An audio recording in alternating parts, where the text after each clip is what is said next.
Legal challenge to Shekuchao incinerator thrown out. LegCo motion calling on Paul Chan to step down. And a family tragedy in Shaoquan.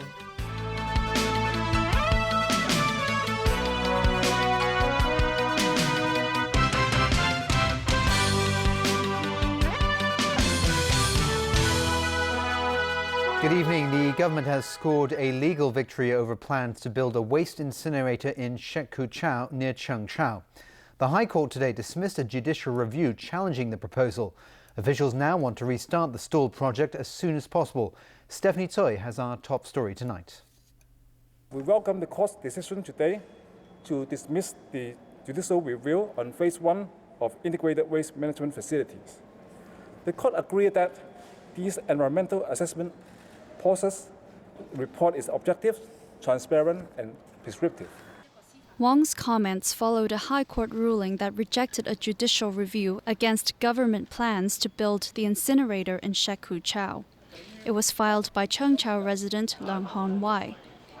During the hearing, he criticized the environmental impact assessment report by the Environmental Protection Department, saying the report failed to provide solid evidence of the reason for choosing the incinerator instead of adopting alternative measures. But High Court Judge Thomas Au disagreed. He called the report feasible, effective, and practical in its assessment of both the ecological and health impact of the project.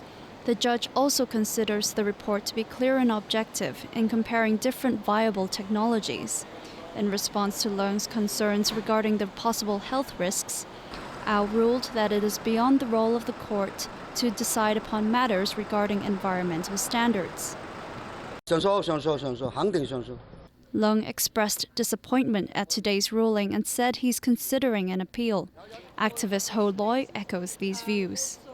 I'm deeply concerned this approval. We have no impact study evidence to prove that the planning incinerator can ensure the air quality, can protect all nearby residents, not just nearby, actually the whole Hong Kong citizens on air quality. The Environment Bureau says it now plans to seek LegCo approval for the project as soon as possible.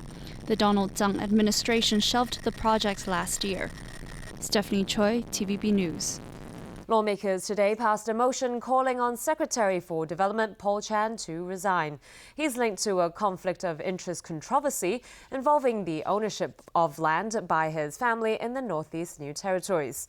Chan once again brushed aside calls to quit, denying any wrongdoing. The embattled development chief remained silent as he was mobbed by the media at LegCo this morning. He was confronted by League of Social Democrats lawmaker Leung Kwok-hung, who was then kicked out of the meeting. At the start of a special development panel meeting, legislators voted in support of a non-binding motion demanding that the Secretary for Development step down. Albert Chan, who had put the motion forward, called it a historic moment. It is the first time that the motion to demand for the resignation of the Secretary had been passed by the Legislative Council. Chan made clear if the government continues to stand by Paul Chan, it would be like declaring war against the public and LegCo. And we will try our utmost to try to obstruct and to stop any passage of bill and any passage of funding in the future from the Development Bureau. It will make it virtually impossible for the government to function on the implementation of any policy and any funding applications for this project. That refers to plans to develop the Northeast New Territories. At the meeting, Paul Chan insisted he's innocent as lawmakers hounded him on the assets held by his wife and the rest of the family in a plot of land in Kutong, where the government is about to acquire as part of a new town development. Chan pleaded with lawmakers to be fair, pointing out that when the family bought the Kutong plot in 1994, it was 2 years before the plot was included into the plans. But several reports contradicting Chan's explanations have now emerged, which led lawmakers to accuse him of covering up a potential conflict of interest. These include revelations that Chan's son was in fact one of the owners of the company that held the land, despite the development chief referring to that company as being owned by his wife's family. After the meeting, Chan reiterated that neither he nor his family stands to gain. My wife has sold the shares in Statement Industries held by Orient Express last October. Ever since, she, I, and our children do not have any interest in any land in the new territories. He also insisted that his wife's sale of shares to her brother for $27 million last year was a genuine transaction and not meant as a cover-up. Latest government figures point to a surge in housing supply. Construction began for 6,600 private residential units in the second quarter of the year. That's the highest quarterly figure since records began about a decade ago. And the number of completed flats from April to June climbed to 1,300 compared with just 200 in the first quarter. The supply of new homes over the next 3 to 4 years is now projected to hit 70,000. That would be a 7-year high. A mainland real estate company has won the right to develop 2 plots in a new economic zone that's being jointly developed between Hong Kong and Shenzhen. Hong Kong developers say they have their eyes on other plots, which are expected to be auctioned off later this year. Evelina Leung reports. 10 developers from the mainland and Hong Kong flocked to bid for 2 pieces of land in Qianhai, Shenzhen. Qianhai is just an hour's drive from Hong Kong. The central government in Beijing wants to turn this district into a global finance center. The 2 plots of land measuring 49,152 and 57,481 square feet were eventually sold to the Excellence Real Estate Group, a leading mainland developer.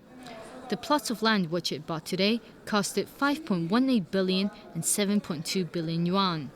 The amount greatly exceeded the 2 plots' base price. Hong Kong developers were also among the bidders at today's auction. Although they were unsuccessful, they claim there will be more chances to stake a claim on this new and upcoming finance hub in the future. The Qianhai Business Center is expected to be completed by 2020. It will serve as a platform for Hong Kong businesses looking to pave their way into the mainland market. For example, local education institutions will be allowed to establish independently funded campuses in Qianhai to attract international students. Another notable point is that although Qianhai is on the mainland, cyber restrictions usually found online in China will not be placed on internet users in the district. Evelina Lang, TVB News. 3 people, including 2 children, were found dead in a Sha Kei 1 flat today in a murder and suicide case. Police are trying to determine if a family dispute led to the tragedy. Jao De Silva has more. Police and firefighters arrived at the scene shortly after receiving a call from neighbors at around noon. A suspected gas leak led officers to a unit on the 13th floor of a residential building in Oi Tung Estate in Sha Kei 1. As no one came to open the door, they decided to break in. Inside, a dreadful scene, a bloodstained hammer and cleaver. Also the bodies of a woman in her 30s and 2 young children believed to be under 10. And in the bedroom, a man was found unconscious. He was rushed to Eastern Hospital. Police suspect an argument between the couple may be the reason behind what appears to be a grisly murder case. According to police record, on the 28th of April this year, there was a report of a domestic dispute in which a couple, a female and a male, a female is age 33, Madam Zhang, and a male also Zhang, in age of 38. And both of them were in dispute for their marriage problem. We have yet to identify whether these 2 persons are connected to our cases. Neighbors said they did hear an argument at the unit last night. Meanwhile, a team of pathologists and forensic experts will be trying to determine the cause of death. João de Silva, TVB News. Turning overseas now, Spain is mourning 80 people killed in one of the country's worst rail disasters on record. Police are waiting to question the injured train driver, who is under formal investigation. Investigators are keen to know why he allowed the train to go so fast when it should have been slowing down. The anguished faces of those at the hospital was a sobering reminder of the agony that many are undergoing now as they prepared to bury their loved ones killed in Spain's worst rail disaster in 40 years. Scores of people were killed, while many more were injured after an 8-carriage train carrying more than 240 passengers derailed near Santiago de Compostela. As workers keep up the grim task of clearing away the mangled mess of metal from the tracks, politicians and even the King of Spain visited the survivors in hospital. This was the terrifying moment when a high-speed service careened off the track and slammed into a concrete wall. The impact of the crash was so powerful that carriages were strewn all over the place like toy cars. The aftermath was a scene of bedlam and devastation. One witness could be heard crying out, "What horror! What horror!"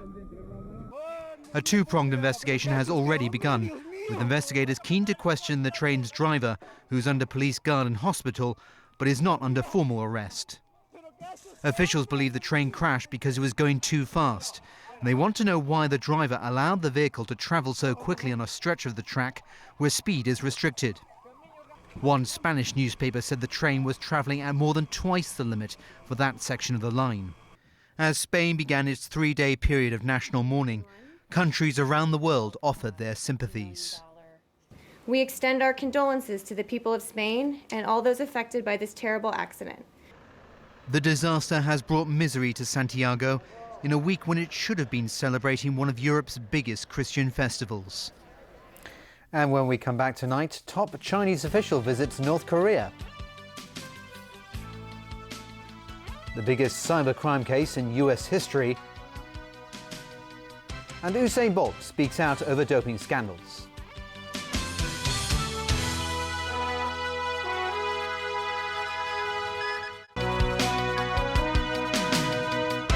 Welcome back. First, a correction to our earlier story on Paul Chan. Chan's wife sold her shares to her brother for $2.7 million, not $27 million. And moving on to other news, 2 decorated U.S. veterans of the Korean War found themselves among former enemies at a memorial ceremony held in North Korea. The country is in the midst of celebrating the anniversary of its victory over the United States and South Korea 60 years ago. The 2 Koreas signed an armistice, but technically they're still at war.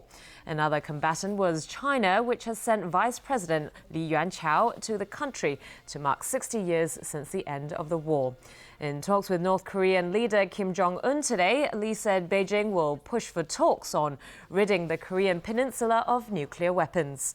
Down south in Seoul, the anniversary was of little concern to South Korea's unification ministry. It blamed Pyongyang for the recent breakdown in talks over the closure of the Kaesong industrial complex this year. Well, Pope Francis has issued his first manifesto calling on the rich to wipe out the vast inequalities that now exist. In Brazil, during the week-long World Youth Day festival, the pontiff addressed up to 1 million faithful on Rio de Janeiro's Copacabana beach yesterday. He urged young people to shake up their diocese by going out on the streets to spread the faith. Earlier in the day, the Pope did just that, making a walkabout in one of Rio's poorest and most violent slums. Francis was elected on a mandate of reform, and on his first international trip as Pope, he's been doing it. He's been casting off his security detail to get close to the people, and later today he has a meeting with a group of young convicts. What's been called the biggest hacking and data breach scheme ever prosecuted in the United States. 4 Russian nationals, 1 Ukrainian man have been charged with running a hacking organization that penetrated the computer networks of more than a dozen US and international corporations over 7 years. Alan Buckner reports. U.S. prosecutors say the organization stole, then sold, at least 160 million credit and debit card numbers, although they didn't say how much money was lost. Authorities say the accused stole credit card information, then sold it to people who would go on huge buying binges. We frequently bring prosecutions of the people who use the fruits of this kind of crime such as organizations of runners and cashers who go from ATM or store to store with stolen credit card information and cash out millions of dollars in a matter of hours.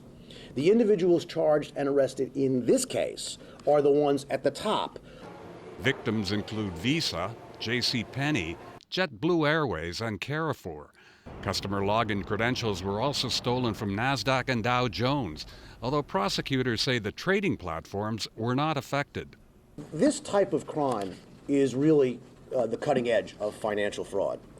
Those who have the expertise and the inclination to break into our computer networks threaten our economic well-being, our privacy, and ultimately our national security. And as this case shows, there is a real practical cost because these types of frauds increase the cost of doing business for everyone in America. One man was arrested while he was visiting the U.S. from Russia. Another is being held in the Netherlands pending extradition.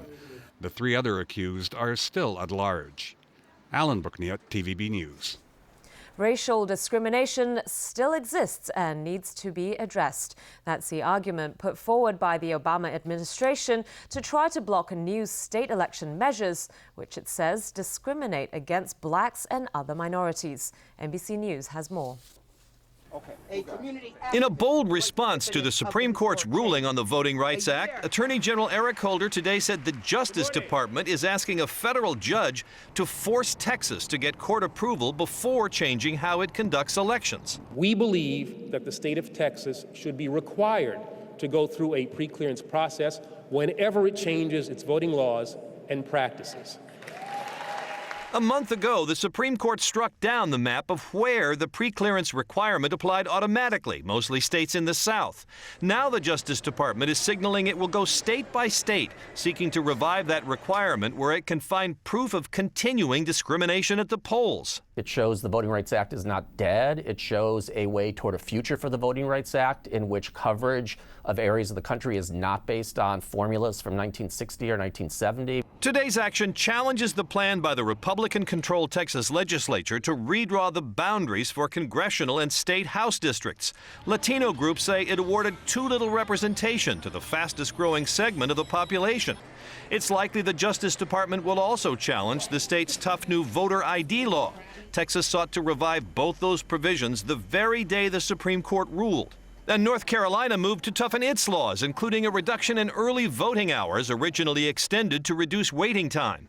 Texas officials say the Attorney General's move is pure politics. It appears to be a vindictive act in the light of the U.S. Supreme Court striking down this pre-clearance requirement for a handful of states, including Texas. But members of the National Urban League, where Holder made his announcement today, say discrimination at the polls has not gone away. Many of the people here worked very hard against voter suppression efforts in the 2012 election cycle. Texas is only the beginning. The next target could be North Carolina if those shorter voting hours and a tough photo ID law take effect next year. Pete Williams, NBC News at the Justice Department. All right, Tony, over to you for sports. That's right, we've got some track and field to start us off with. And track's biggest star, Usain Bolt, says he will do his best to win back sceptical fans. Bolt is competing this week at the London Anniversary Games after a recent spate of doping scandals involving other athletes. Jim Sawong has more. Naturally gifted and clean, says the world's fastest man. I was planning to explain to people, how long have you been following Usain Bolt? 2008, maybe. If you were following me since 2002, you'll know that I've been doing phenomenal things since I was 15. I was the youngest person to win the World Juniors at 15. I ran the World Junior record 1993 at 18. World Youth record at 17. I've broken every record there is to break in every event I've ever done. So for me, I've proven myself since I was 15. So right now I'm just living out my dream, really. A year after the Olympics, many elite athletes are back in London for the Diamond League meet. However, some big names will be missing, including two of Bolt's rivals, Tyson Gay and Asafa Powell, who have been accused of being drug cheats. For me, all I have to do, I was made to inspire people and to run, and I was given a gift, and that's what I do. I'm confident in myself, my team, the people I work with. And I know I'm clean, so I'm just going to continue running and using my talent and just trying to improve the sport and help the sport. And that's my aim, and that's what I'm going to do. And as track deals with fallout from failed drugs tests, Serbia's Viktor Trojski became arguably the biggest name in tennis so far to be caught up in this mess. He's been banned for 18 months for failing to provide a blood sample before the Monte Carlo Masters in April. Trojski says he's never taken a banned substance and was sick the day of the test. Jameson Wong, TVB News. And staying with tennis, Roger Federer's season-long slump continues. Federer lost to world number 55 Daniel Brands at the Swiss Open. The set scores were 6-3 and 6-4. The second round match lasted just over an hour. Recently at Wimbledon, Federer lost to Ukraine's Sergei Stakhovsky, who's ranked outside the top 100. And last week, he fell to Federico Delbonis, another low-ranked player. And finally for tonight, it's that time of the year again. The annual Ancom Games fair aimed at promoting the latest computer games and comic books started today, drawing thousands of people. Rachel Leung went and had a look. For some people, this moment could not have come any sooner. Fans poured into the Hong Kong Convention and Exhibition Center in Wan Chai for the 5-day Ancom Games fair. This man has been here since Tuesday and was first in line to get in. For some, this is the highlight of the summer. I think it's very happy to can buy my favorite things. It's a blade. Can you show me? How much was it? It is $100. Although mobile apps were expected to grab a lot of attention this year, only 8 of the 170 exhibitors were companies specializing in apps. Also, with new rules on advertising in effect, vendors were more careful wording their promotional posters. Still, some things never change, including the chance to live out your fantasies. If you ever wondered what you would look like as a comic character, you can find out at the fair this year. And this is what I look like. Pretty cool, don't you think? Rachel Leung, TVB News. I wonder what I look like. You should go and check it out. Maybe I should, Have your portrait drawn and you'll find out. Well, that's the news for tonight. Thanks for watching. Good night.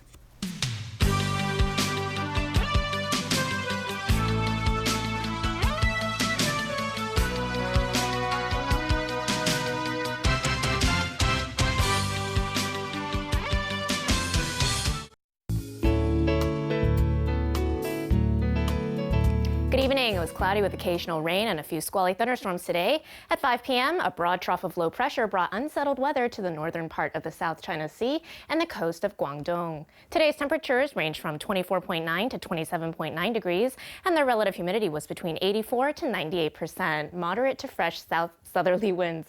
The current temperature is now standing at 26 degrees Celsius, and the relative humidity is 93%. 59.1 millimeters of rain has been recorded since midnight. So, Freddie, how's the weather tomorrow?